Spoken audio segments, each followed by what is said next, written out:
Welcome to academy clastic channel. आज जो है हम लोग क्लास 8 एनसीईआरटी हिस्ट्री उसका जो पहला चैप्टर है कैसे कब और कहाँ, पहला चैप्टर इसको देखते हैं। ओके, तो पहला टॉपिक इसमें दिया हुआ है तारीखें कितनी महत्वपूर्ण होती है। तारीखें जो है वो कितनी महत्वपूर्ण होती है, तो चलिए देखते हैं कितनी महत्वपूर्ण होती है। एक वक्त था जब इतिहासकार तारीखों के जादू में ही खोए रहते थे। कब किस राजा की ताजपोशी हुई, कब कौन सा युद्ध हुआ, इन्हीं तारीखों पर गर्मा गर्म बहसें चलती थी। आम समझ के बाहर के हिसाब से इतिहास को तारीखों का पर्याय माना जाता है। आपने भी लोगों को कहते सुना हो, इतिहास तो बहुत उबाऊ है भाई, बस तारीखें रटते चले जाओ। क्या इतिहास के बारे में ये धारणा सही है? मतलब तारीख जो होता है वो बहुत इंपॉर्टेंट होता है। इतिहास में कब कौन सा युद्ध कब हुआ, कहाँ हुआ, ये सब तो डेट के थ्रू ही हम लोग जानते हैं। तो चलिए बढ़ते हैं इतिहास की ओर। इसमें कोई शक नहीं कि इतिहास अलग अलग समय पर आने वाले बदलावों के बारे में ही होता है। इतिहास का मतलब ही होता है बीती हुई बातें, बीती हुई कहानी। तो इतिहास जो है जब अलग अलग समय पर जो बदलाव होता है उसके बारे में हम लोग पढ़ते हैं। इसका संबंध इस बात से है कि अतीत में चीज़ें किस तरह की थी और उनमें क्या क्या बदलाव आए हैं। जैसे ही हम अतीत और वर्तमान की तुलना करते हैं, हम समय का जिक्र करने लगते हैं, हम पहले और बाद में की बात करने लगते हैं। रोज़मर्रा की ज़िंदगी में हम अपने आसपास की चीज़ों पर हमेशा ऐतिहासिक सवाल नहीं उठाते। हम चीज़ों को स्वाभाविक मानकर चलते हैं, मानो जो कुछ हमें दिख रहा है वो हमेशा ऐसा ही रहा हो। लेकिन हम सबके सामने कभी कभी अचंभे के क्षण आते हैं। कई बार हम उत्सुक हो जाते हैं और ऐसे सवाल पूछते हैं जो वाकई ऐतिहासिक होते हैं। मतलब कभी कभी जो होता है हम इतना एक्साइटेड हो जाते हैं कि ऐसा ऐसा बात पूछने लगते हैं जो कि वो इतिहास में बीता हुआ लगता है। किसी व्यक्ति को सड़क के किनारे चाय के घूंट भरते देखकर आप इस बात पर हैरान हो सकते हैं कि चाय या कॉफ़ी पीने का चलन कब से शुरू हुआ होगा। कभी कभी कुछ लोग चाय पी रहे होते तो हमको मन में सवाल आता है कि ये कब से लोग चाय पी रहा होगा। मतलब ये भी एक डेट पूछा जा रहा है। तो ये तारीख। रेलगाड़ी की खिड़की से बाहर झांकते हुए आपके जहन में सवाल उठ सकता है कि रेलवे का निर्माण कब हुआ। रेलगाड़ी के आने से पहले लोग दूर दूर की यात्रा किस तरह कर पाते थे। सुबह सुबह अखबार पढ़ते हुए आप ये जानने के लिए उत्सुक हो सकते हैं कि जिस ज़माने में अखबार नहीं छपते थे उस समय लोगों को जानकारी कैसे मिलती थी। मतलब यहाँ बार बार जो है तारीखों के बारे में हमें यहाँ बताया जा रहा है कि तारीख कितनी इम्पोर्टेंट है, तारीखों का क्या महत्व है। ये सारे ऐतिहासिक सवाल हमें समय के बारे में सोचने के लिए प्रेरित कर देते हैं। समय को हमेशा साल या महीनों के पैमाने पर नहीं देखा जा सकता। कई बार ऐसी प्रक्रियाओं के लिए कोई तारीख तय करना वाकई गलत होता है जो एक लंबे समय तक चलती रहती है। भारत में लोगों ने अचानक एक दिन सुबह सवेरे चाय पीना शुरू नहीं किया था, इसका स्वाद धीरे धीरे ही उनकी ज़ुबान पर चढ़ा था। इस तरह की प्रक्रियाओं के लिए कोई स्पष्ट तिथि नहीं हो सकती। इसी तरह हम ब्रिटिश शासन की स्थापना के लिए कोई एक तिथि नहीं बता सकते। जिस तरह से तिथि हर चीज़ में हम सोचते हैं ये कब हुआ होगा, क्या कैसे हुआ होगा, तो एक तिथि की बात करते हैं। तो इसी तरह ब्रिटिश शासन की जो स्थापना कब हुई थी इसका कोई एक डेट नहीं है। राष्ट्रीय आंदोलन किस दिन शुरू हुआ या अर्थव्यवस्था या समाज में किस दिन बदलाव आए यह बताना भी संभव नहीं है। ये सारी चीज़ें एक लंबे समय में घटती हैं। ऐसे में हम सिर्फ एक अवधि की बात कर सकते, एक लगभग सही अवधि के बारे में बता सकते जब वे खास बदलाव दिखाई देने शुरू हुए होंगे। तो फिर लोग इतिहास को तारीखों से जोड़कर क्यों देखते हैं? इस जुड़ाव की एक वजह है। एक समय था जब युद्ध और बड़ी बड़ी घटनाओं के ब्यौरों को ही इतिहास माना जाता था। पहले जो था युद्ध होता था और बड़ी बड़ी जो घटना होती थी उसे हम इतिहास मानते हैं। यह इतिहास राजा महाराजाओं और उनकी नीतियों के बारे में होता था।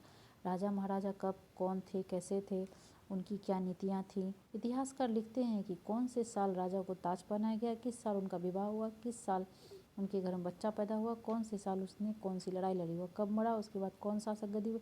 इस तरह की घटनाओं के लिए निश्चित तिथि बताई जा सकती है और इस तरह के इतिहासों में तिथियों का महत्व बना रहता है। हम लोग अक्सर यह पढ़ते हैं कि कौन युद्ध कब हुआ, इसके बाद कौन राजा बना, उसका उत्तराधिकारी कौन था, उसकी शादी कब हुई। तो ये सब चीज़ इतिहास में आता है जिससे हम लोग तिथि के थ्रू समझते हैं। जैसा कि पिछले 2 साल की इतिहास की किताबों में आपने देखा है, अब इतिहासकार बहुत सारे मुद्दों और दूसरे सवालों के बारे में भी लिखने लगे हैं।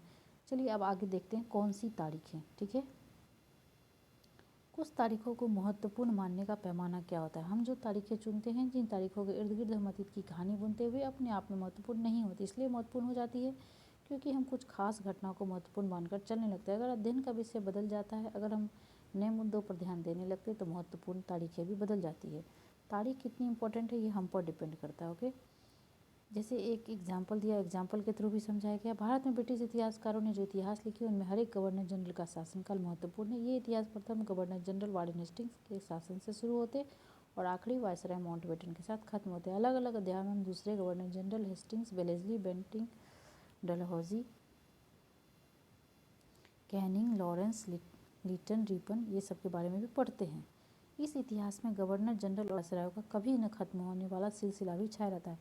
मतलब कि इतने सारे वायसराय हैं, इतने सारे वायसराय हैं कि यदि हम लोग उनके तिथि को पढ़ते रहे तो वो कभी ख़त्म ही नहीं होगा।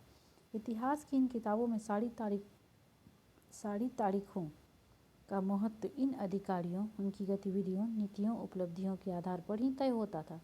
यह ऐसा था मानो इन लोगों के जीवन से बाहर कोई ऐसी चीज़ नहीं थी जिसे जानना महत्वपूर्ण हो। इन लोगों के जीवन का क्रम ब्रिटिश भारत के इतिहास में अलग अलग अध्यायों का विषय बन जाता है। अब देखिए, अब हम आगे बढ़ते हैं।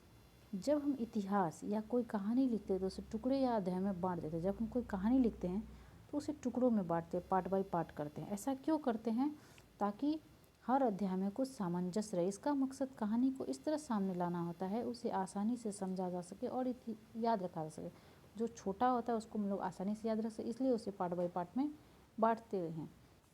इस प्रक्रिया में हम सिर्फ उन घटनाओं पर जोर देते हैं जो उस कहानी को पेश करने में मददगार होती है। जो इतिहास गवर्नर जनरलों के जीवन के इर्द गिर्द चलता है उसमें भारतीयों की गतिविधियाँ कोई मायने नहीं रखती। चलिए अब हम देखते हैं, ये तो था इतिहास के बारे में। हम अवधियाँ कैसे तय करते हैं, मतलब समय कैसे हम तय करते हैं। ओके, 1817 में स्कॉटलैंड के अर्थशास्त्री और राजनीतिक दार्शनिक जेम्स मिल ने 3 विशाल खंडों में ए हिस्ट्री ऑफ ब्रिटिश इंडिया नामक एक किताब लिखी। मतलब 1817 में स्कॉटलैंड के अर्थशास्त्री थे दार्शनिक जेम्स मिल। उसने एक किताब लिखी history of British India, British Bharat का इतिहास, और उसे इन्होंने 3 खंड में लिखी, 3 पार्ट में। इन 3 कालखंडों में बांटा था। कालखंडों के इस निर्धारण को ज़्यादातर लोगों ने मान भी लिया। क्या आपको भारतीय इतिहास को समझने के इस तरीके में कोई समस्या दिखाई? मतलब ये भारतीय इतिहास को बांट के, मतलब उसके तिथि को बांटा गया।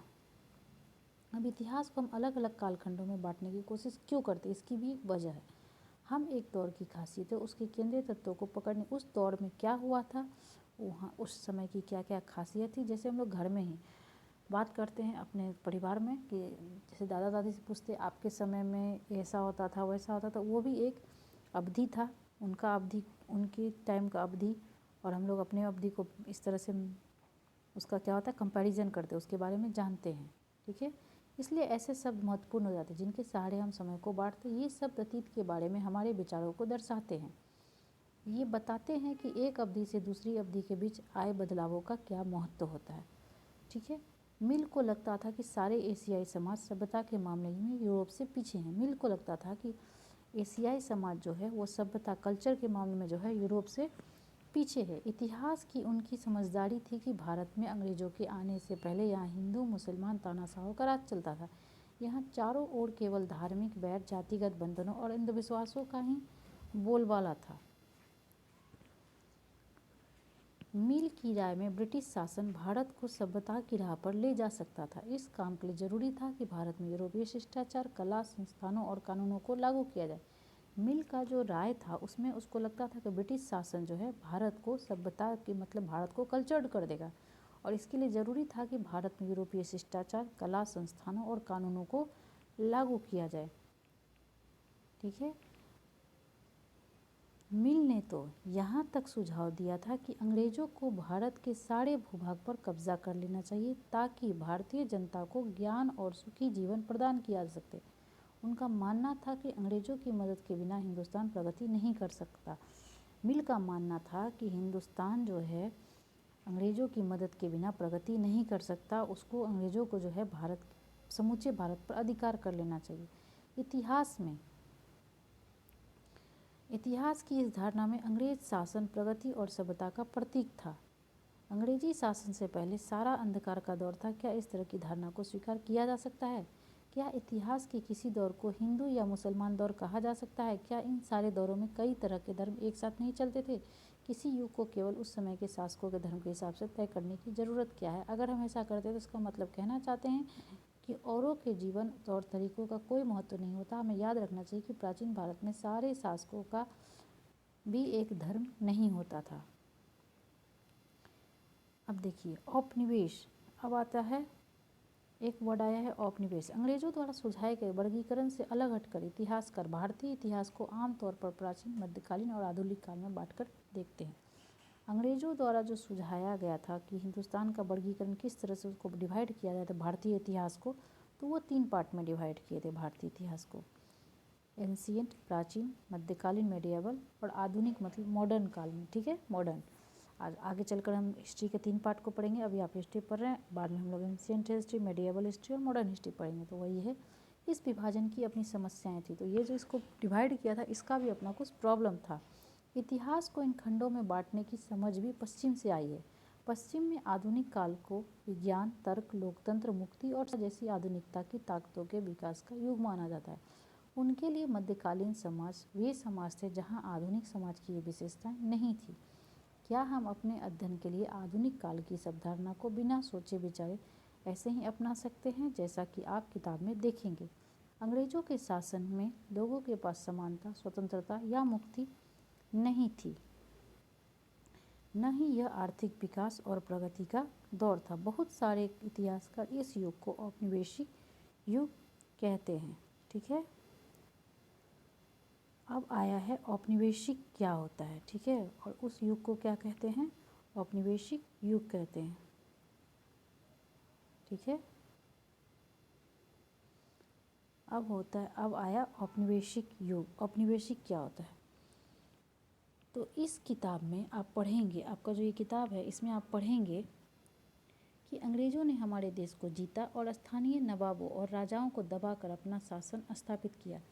कि अंग्रेज जो थे वो जब इंडिया में आए थे, हमारे देश को जीते थे, मतलब हमारे देश पर कब्जा किए थे, तो उस टाइम जो नवाब होते थे, मतलब राजा, उस टाइम नवाब और राजाओं जो होते थे उसको दबाकर, मतलब उसको हराकर, मतलब उसको अपने अंडर कर कर अपना शासन स्थापित किया। अब अंग्रेजी शासन आप देखेंगे कि किस तरह उन्होंने अर्थव्यवस्था व समाज पर नियंत्रण स्थापित किया। अपने सारे खर्चों को निपटाने के लिए राजस्व वसूल किया, अपनी ज़रूरत की चीज़ों की को सस्ती कीमत पर खरीदा, निर्यात के लिए महत्वपूर्ण फसलों की खेती कराई। और इन सारी कोशिशों के कारण क्या बदलाव है? आप ये भी जानेंगे कि ब्रिटिश शासन के कारण यहाँ की मूल्य मान्यताओं और पसंद नापसंद, रीति रिवाज और तौर तरीकों में क्या बदलाव आए। अब जब एक देश पर दूसरे देश के दबदबे से इस तरह के राजनीतिक, आर्थिक, सामाजिक और सांस्कृतिक बदलाव आते तो इस प्रक्रिया को औपनिवेशीकरण कहा जाता है।